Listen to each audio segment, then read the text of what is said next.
Bueno, vamos a hacer les voy a mostrar cómo deberíamos hacerlo el paso a paso para que después ustedes puedan hacer un pequeño ejercicio en su lugar, eligiendo un proceso simple, pero la idea es que aprendan a usar la herramienta, más que nada. Dijimos, formamos el equipo, si no somos muchos, somos 2 en la sucursal, soy yo sola, seré yo el equipo, ¿sí? Pero, ¿qué es importante? Que, se sigan los pasos y se tengan en cuenta los requisitos para que cuando yo vaya haciendo las etapas, cuente con toda la información que necesito. Primero vamos a definir qué proceso vamos a estudiar.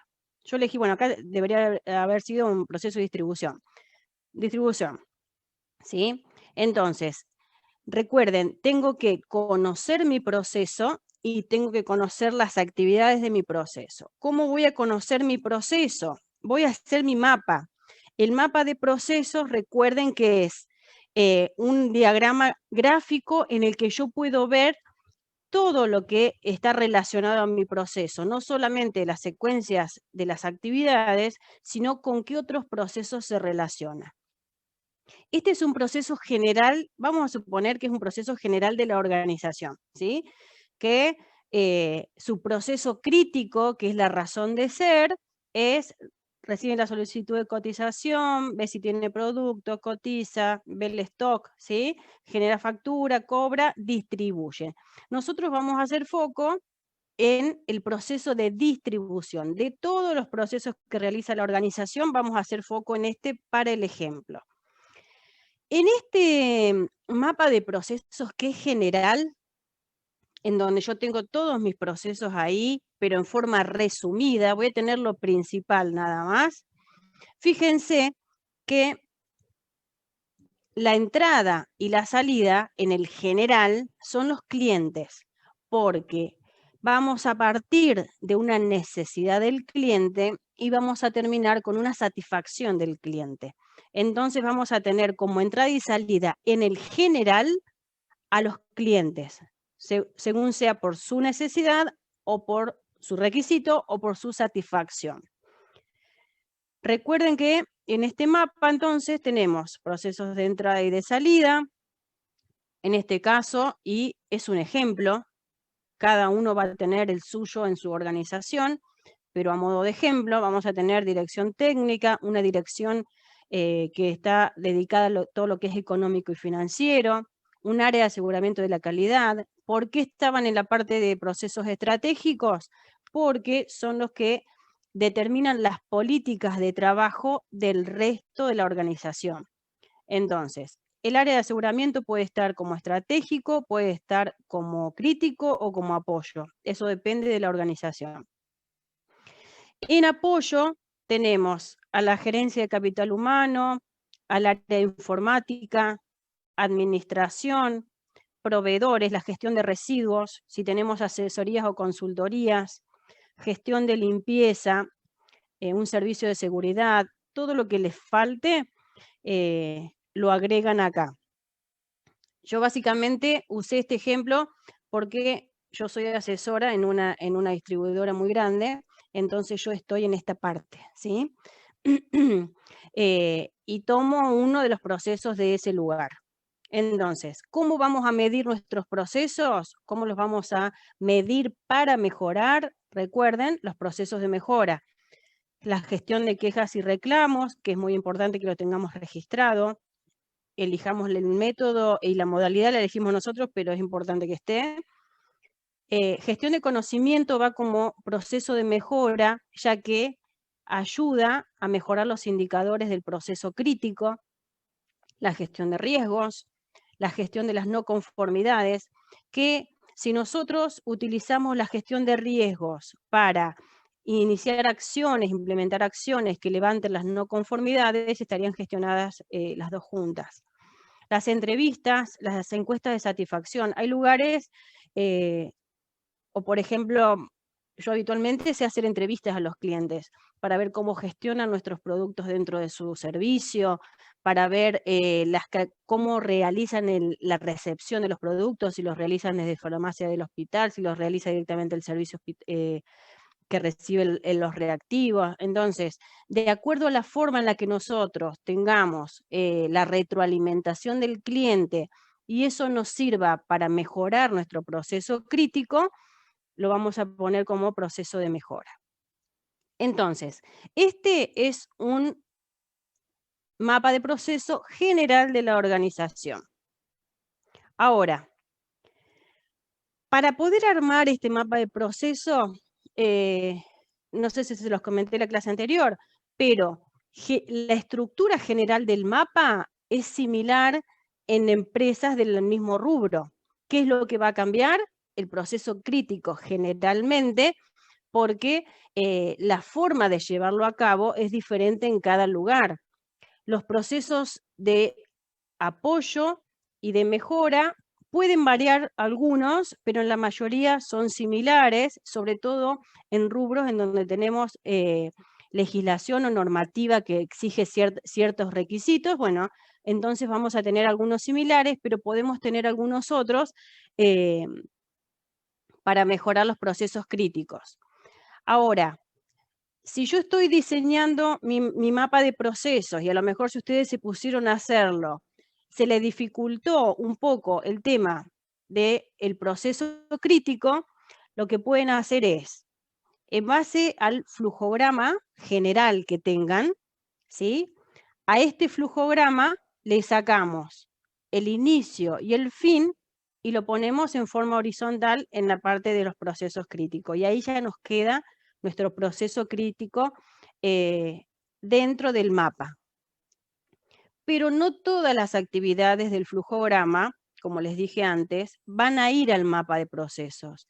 Van a ir las actividades principales, no van a ir las decisiones, por ejemplo. ¿Sí? Las decisiones se sacan, porque nosotros lo que tenemos que ver son las actividades. El mapa de procesos, cuando yo veo el mapa, me doy cuenta de qué actividades realiza la empresa, cómo las controla o qué mecanismos de control puede llegar a tener en base a los procesos de mejora, ¿sí?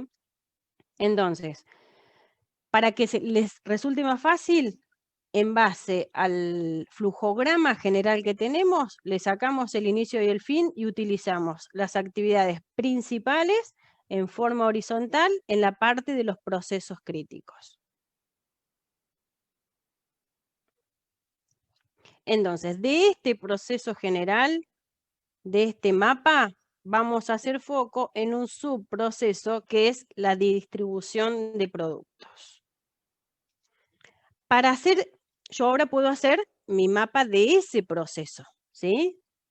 Si yo tengo que hacer el flujograma o yo saco de mi manual de calidad o de mi manual de procedimientos el flujograma, veo que es un flujograma que tiene muchas actividades, porque es un paso a paso, es una forma resumida, gráfica de hacer el proceso, pero tiene información que no necesito para mi mapa.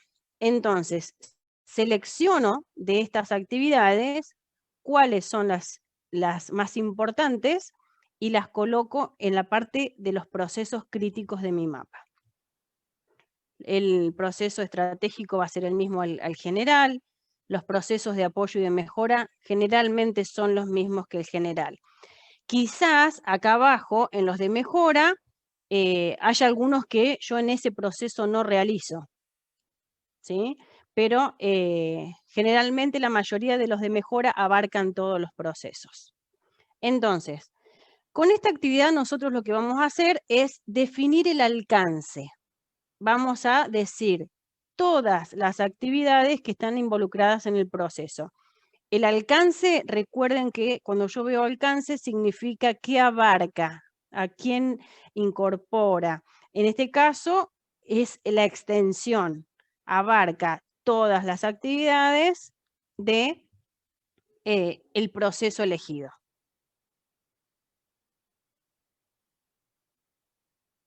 Dijimos entonces que en la reunión de equipo identificábamos el proceso, identificábamos las actividades que integraban el proceso elegido y teníamos que, por consenso, llegar a definir cuáles iban a ser los valores de índice de prioridad de riesgo para los cuales nosotros íbamos a iniciar acciones inmediatas a corto o mediano plazo y definir qué tiempo o qué plazo incluye cada acción.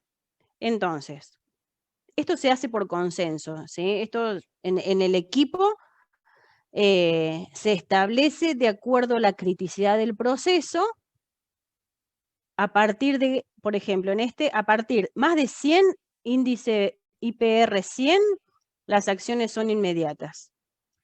Entre 60 y 100 son a corto plazo, y si son, acá debería ser 60, está mal, si son menores de 60, son en mediano plazo.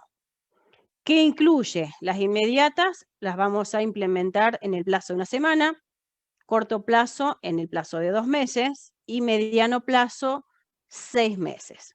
Si este valor es menor a 60, pero es muy bajo, es un valor de 10, a ver, sería, sí, 10 creo que es lo mínimo que puede tener, porque si tenemos un evento de gravedad 10, pero con ocurrencia y detección ocurrencia baja y detección alta, no va a ser más de 10 o 20, a lo sumo el IPR. Entonces, cuando tenemos eventos que tienen esos IPR tan bajos, nosotros podemos evaluar si los aceptamos, ¿sí?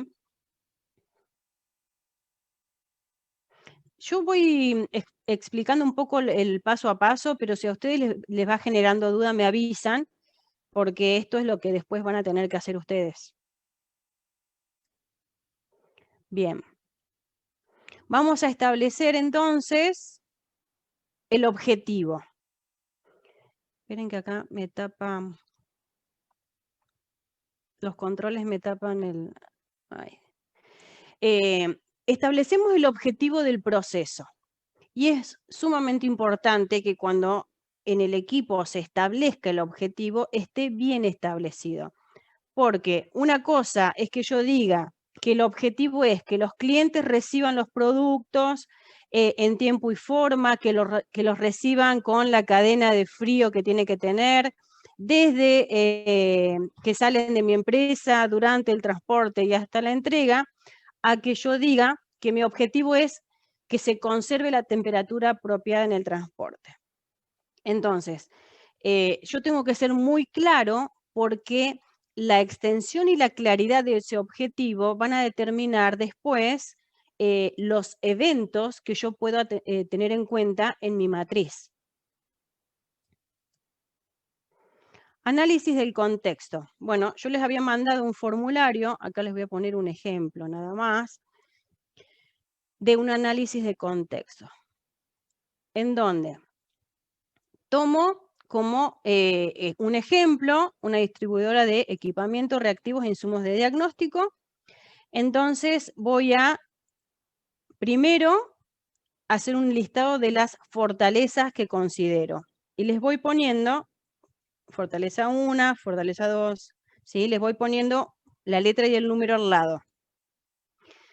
Lo mismo hago con las debilidades. Recuerden que las fortalezas es todo lo que yo tengo, las fortalezas son internas de la organización y las debilidades también, es todo lo interno.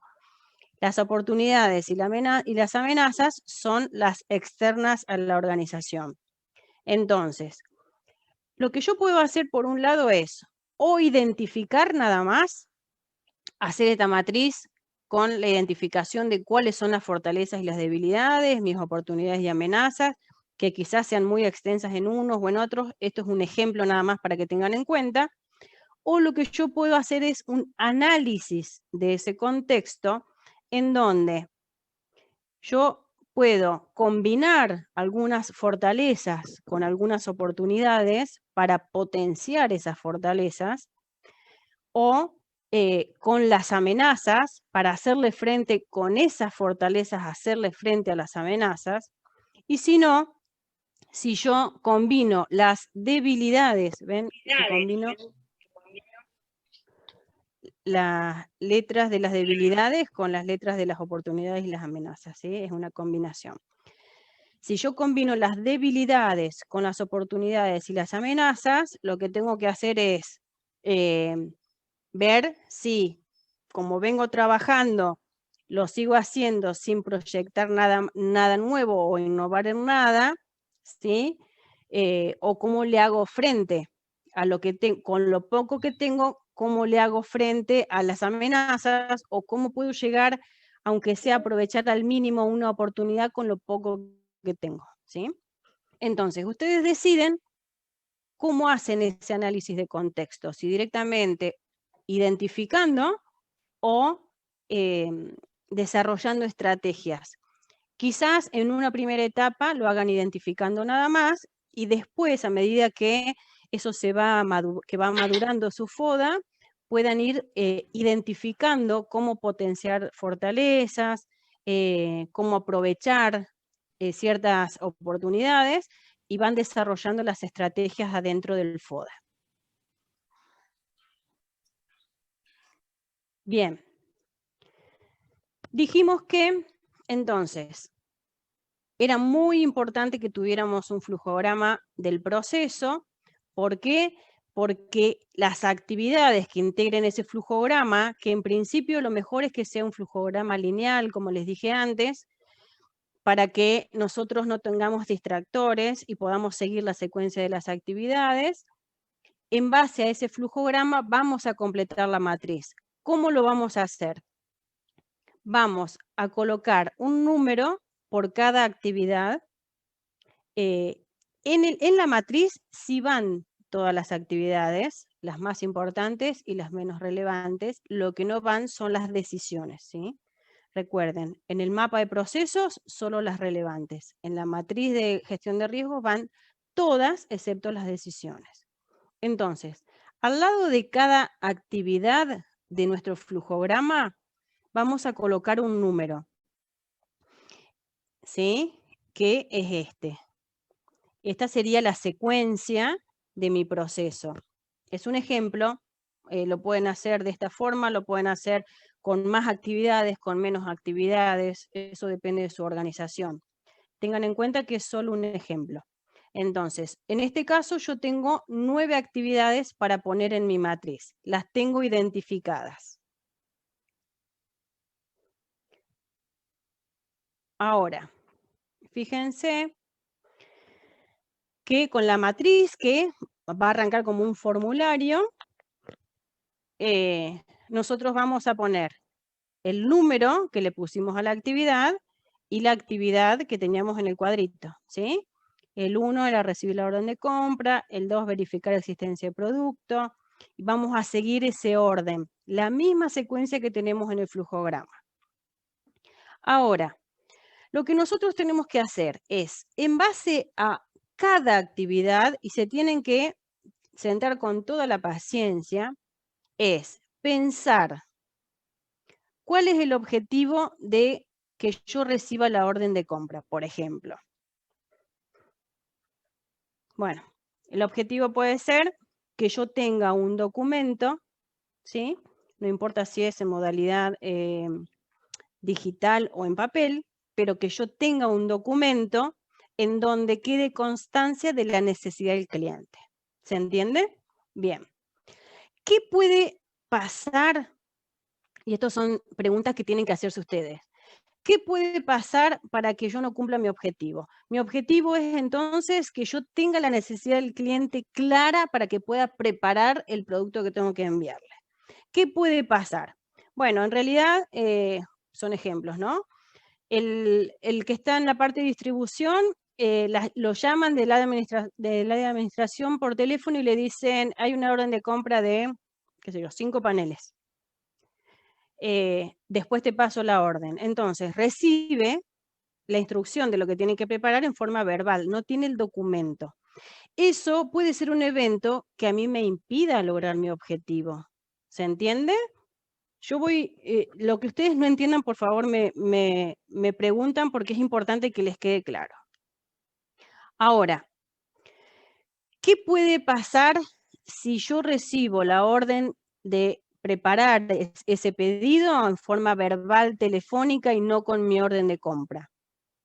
Y una de las consecuencias es que yo preparé algo que no es lo que el cliente quiere, porque a lo mejor a mí me dijeron, prepara 5 paneles celulares, yo preparé 5, pero no son al 0,8%, sino son al 3%, y no es lo que el cliente necesita. Yo estoy preparando lo que supongo en base a una solicitud que no se hizo correctamente. ¿Se entiende cómo la cadena de errores puede ir aumentando el riesgo? Entonces, yo puedo preparar algo que no es lo que el cliente pide, que no es lo que el cliente compra. El efecto es la consecuencia de que esto pase. ¿Sí? Bien. ¿Cómo vamos a establecer la gravedad? Me van a disculpar, pero voy a volver para que podamos ver el cuadrito. Así lo establecemos. Va a ser tedioso esto. No me di cuenta de ponerlo aparte. Bien, la gravedad. ¿Qué puede pasar si yo preparo algo para un cliente que no es lo que el cliente me pidió? ¿Cuán grave es? ¿Cuán severo es el efecto, la consecuencia de eso? Bueno, voy a entonces a buscar mi tabla. Si yo decidí que vamos a usar las tablas así como están, voy a ver. En principio cumplimos la legislación, no ponemos en riesgo la vida de las personas, en principio no. Y vemos acá, se compromete, requiere acciones de la dirección, hay una insatisfacción del cliente con devolución y rechazo del producto. Bueno, en realidad, si yo realizo la preparación del producto y lo envío con esta forma, es decir, habiendo recibido telefónicamente y habiendo preparado en base a una suposición que no era la especificación del cliente, lo más probable es que tenga una insatisfacción del cliente, que realice una queja o un reclamo y que me devuelva los productos. Sí, se pueden devolver, ¿sí? Entonces, acá, la 8. Puedo evaluar si le pongo un 8, ¿sí? O se fijan ustedes si puede ser un 7, eso lo evalúan ustedes. Recuerden que esto se hace en el equipo. Yo le pondría un 8, por ejemplo. Bien, 8 en severidad. Ahora, ¿cuán probable es que esto ocurra? ¿Con qué frecuencia esto pasa? Bueno, como les dije, si nosotros tenemos estadística, tenemos datos registrados en el área sobre eventos relacionados al proceso, puedo basarme en eso. Si no, lo podemos establecer acá. Bueno, en realidad, ¿cuántas veces puede llegar a pasar que me pasen la orden de compra por teléfono? Y la verdad es que bastantes veces. Vamos a poner un 5, suponiendo que al menos 2 veces al mes nos pasan la orden de compra por teléfono, porque si ella es una modalidad, es un hábito, va a ser frecuente que pase. Entonces le vamos a poner un 5. ¿Y cómo lo detectamos? Bueno, esto es un tema. Porque si yo tengo implementados controles antes de que el producto salga, alguien, que espero sea un segundo operador, va a verificar que lo que yo preparé es lo que el cliente pidió. Entonces, a lo mejor estoy a tiempo y no sale en el transporte lo que yo envío. Si pasa eso, si yo tengo implementado un control previo a que salga, tengo doble verificación registrada, por ejemplo, entonces vamos a tener una detección casi segura, muy alta o alta. Es decir, el producto no va a salir de la empresa porque yo tengo implementado un control para que eso no ocurra. Entonces, si volvemos a la matriz, ay, me van a matar, pero lo hice, ahí está. Bueno, ocurrencia le puse 3, podría haber sido un 5. Ahora, si yo multiplico la gravedad por la ocurrencia por la detección, que son, ¿se acuerdan? Los valores que fuimos viendo en los cuadros, yo multiplicando esos 3 valores voy a tener un número. Ese número es el índice de prioridad de riesgo. Ese número es lo que va a determinar si las acciones que tengo que implementar son inmediatas, a corto o a mediano plazo. ¿Se entiende? Es todo lo que les vine hablando recién. Estos son los números que nosotros tenemos que acordar cuando nos juntamos en el equipo. Por encima de 100, acción inmediata, rojo, ¿sí? Ahora, yo no tengo, en este caso, no tengo un control implementado. Entonces, no tengo una detección segura de que el producto salga de mi empresa y llegue al cliente con ese error. No tengo un control. Entonces, cuanto menos controles tenga, menos probable es que yo detecte el evento y aumenta el riesgo, ¿se entiende? Si yo no tengo controles, es muy frecuente que el evento ocurra, la ocurrencia va a ser alta, la detección, y cuando yo multiplique, mis hijos, cuando yo multiplique, voy a tener índices altos. Entonces quiere decir que voy a tener que hacer acciones inmediatas en el tiempo que haya establecido. Creo que habíamos puesto 2 semanas, ¿sí? O 1 semana. Ese es un ejemplo. ¿Qué acción puedo implementar yo para disminuir ese riesgo? Por empezar, tengo que implementar controles, porque me doy cuenta que al no tener controles tengo un riesgo alto. Cuando yo implemento un control, lo aconsejable desde la gestión de calidad es que sea doble verificación registrada. ¿A qué se le llama? A que un operador realiza el procedimiento, registra sus iniciales, las que registró en recursos humanos, o pone su firma y sello, y un segundo operador verifica lo que hizo el primero y registra con firma y sello que verificó. Entonces esa es la doble verificación registrada, que de evidencia de que 2 personas hicieron el procedimiento y que uno controló al otro.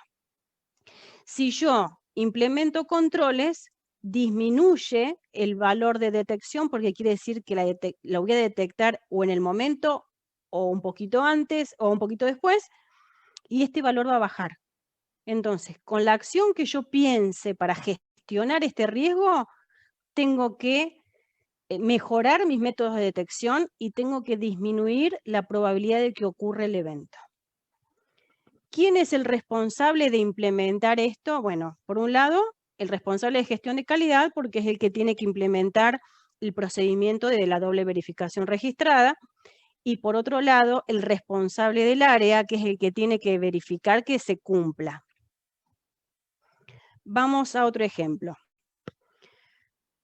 No reciben la orden de compra, ya les dije, puede ser en formato digital o en formato papel.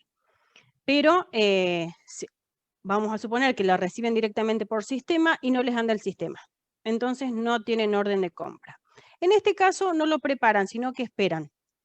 Entonces, la consecuencia únicamente va a ser una demora en la preparación. No le va a llegar al cliente porque en este caso el operativo del área va a demorar la preparación del pedido y no lo va a enviar.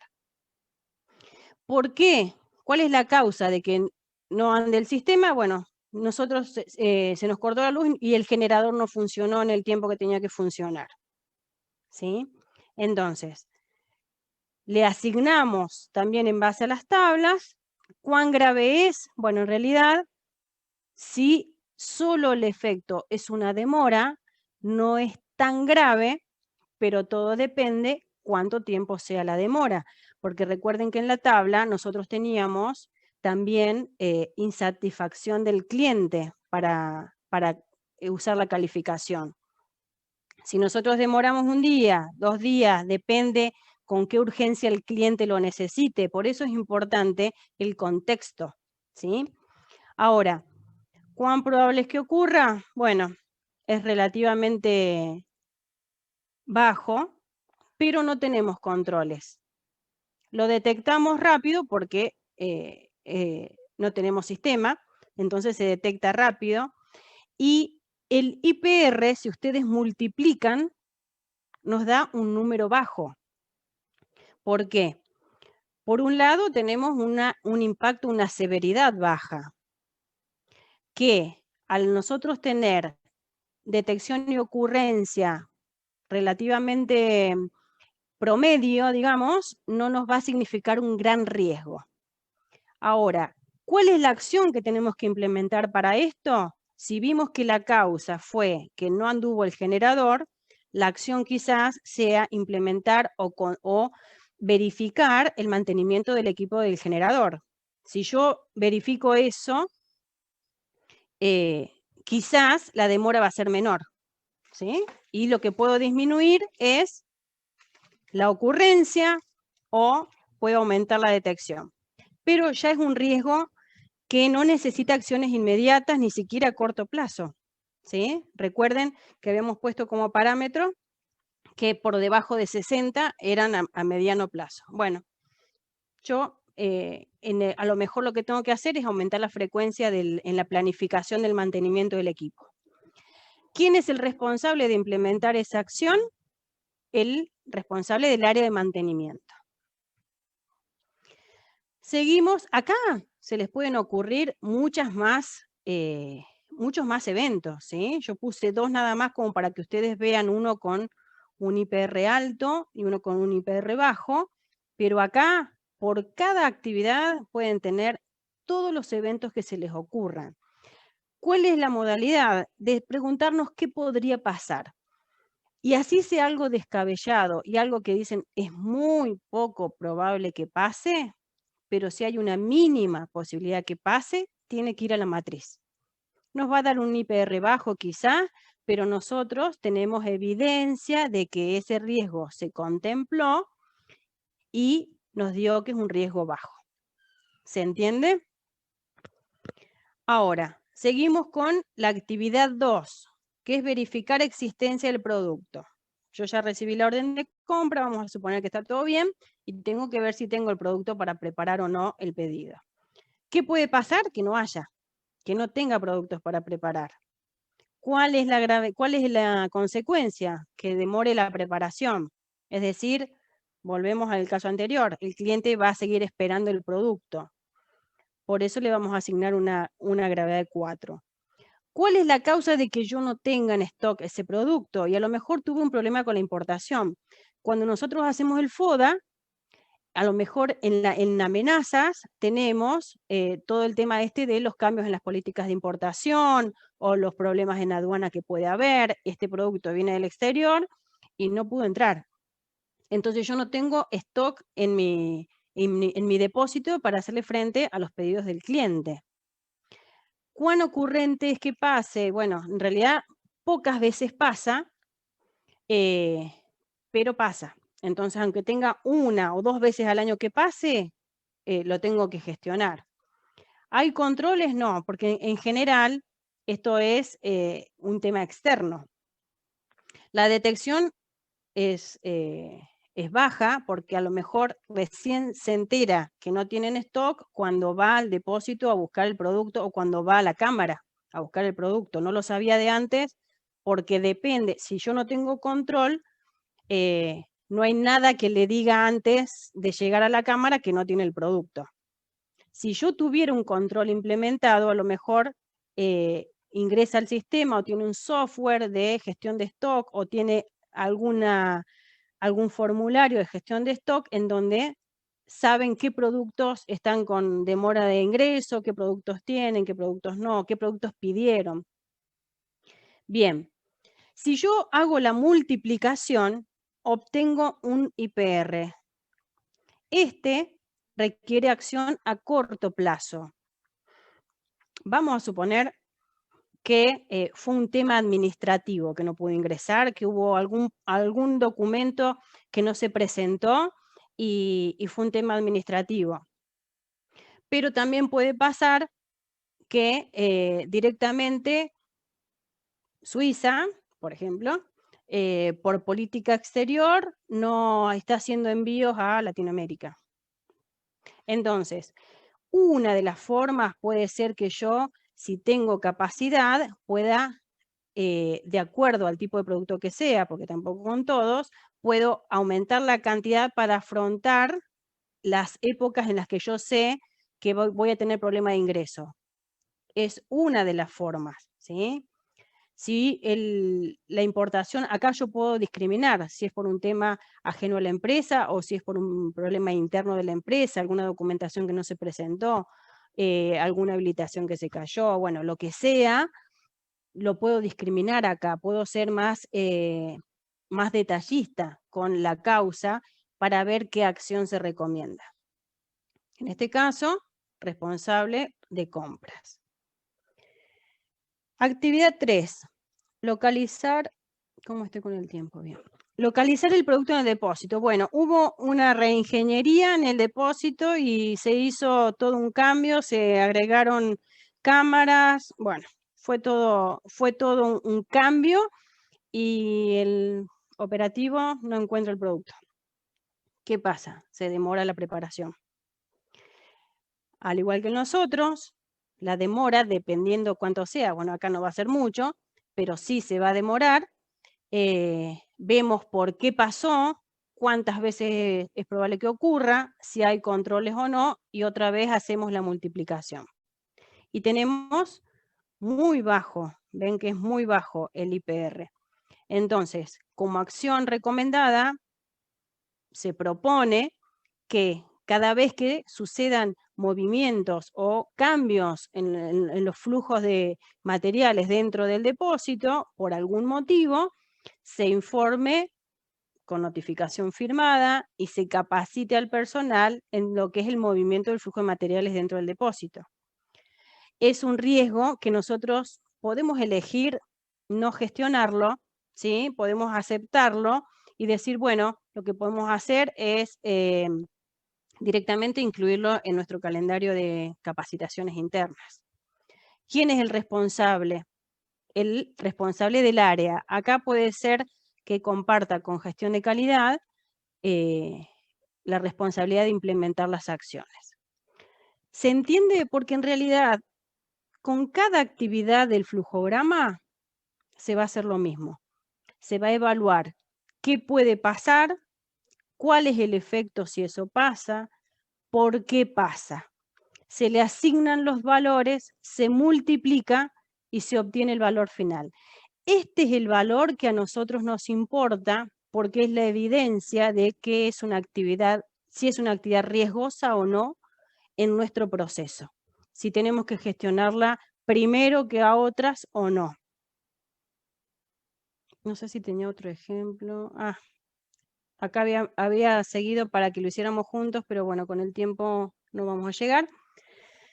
Preparación del material, preparar el material de condicionamiento. ¿Qué puede pasar? Que los productos, por ejemplo, si son productos que tienen cadena de frío, lleguen sin cadena de frío. ¿Cuál es la consecuencia de eso? Y que en este caso el producto se descarte y haya que reponerlo con todo lo que eso ocasiona en la empresa, ¿no? El tema económico, del transporte, del producto, bueno, la logística. La gravedad es crítica, porque yo voy a tener insatisfacción del cliente, voy a perder producto, perdí dinero.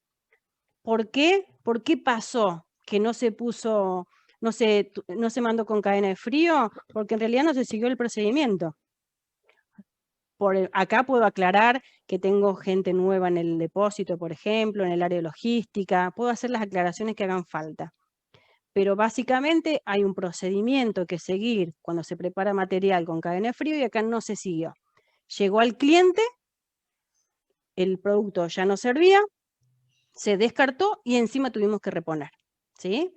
Bien, con todas las actividades entonces del flujograma vamos a hacer lo mismo. Actividad, qué puede pasar, por qué pasa y cuál es el efecto.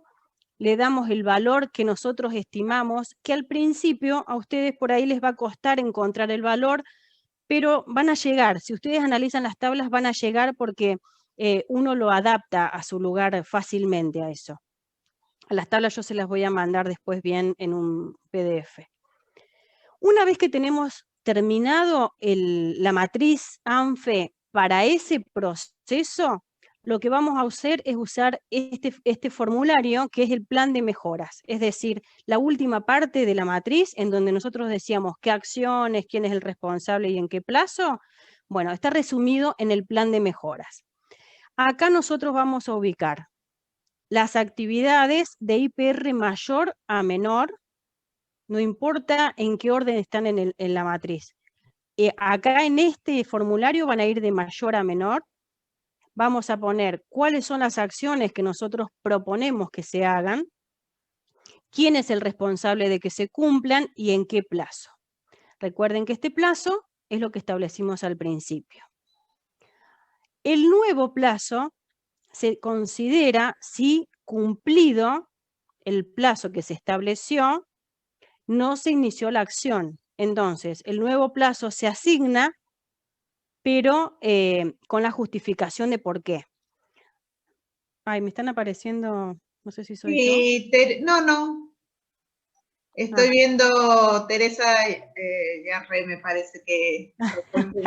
me está dibujando. Recuerden cuando nosotros vimos los principios de la gestión de riesgo y vimos el compromiso de la dirección, que nosotros, el director o la dirección nos tenía que asegurar los recursos y tenía que asegurar el compromiso del respaldo para que las acciones que surjan en el ANFE sean implementadas. Entonces, esto, que nosotros podamos implementarlo, deberíamos tenerlo asegurado por el compromiso de dirección. ¿Se entiende? Si pasó algo y nosotros no podemos cumplir con el plazo, entonces vamos a generar un nuevo plazo, siempre en base a la criticidad del IPR que tengamos, y lo ponemos en esta columna. Bien. Y para terminar, bueno, ustedes pueden tener esta gestión en forma de un procedimiento, en donde van a poner el paso a paso de cómo la realizan, la pueden tener como procedimiento en cada área y lo pueden tener como flujograma, lo pueden agregar a su manual de calidad o también tenerlo como flujograma en su manual de procedimientos.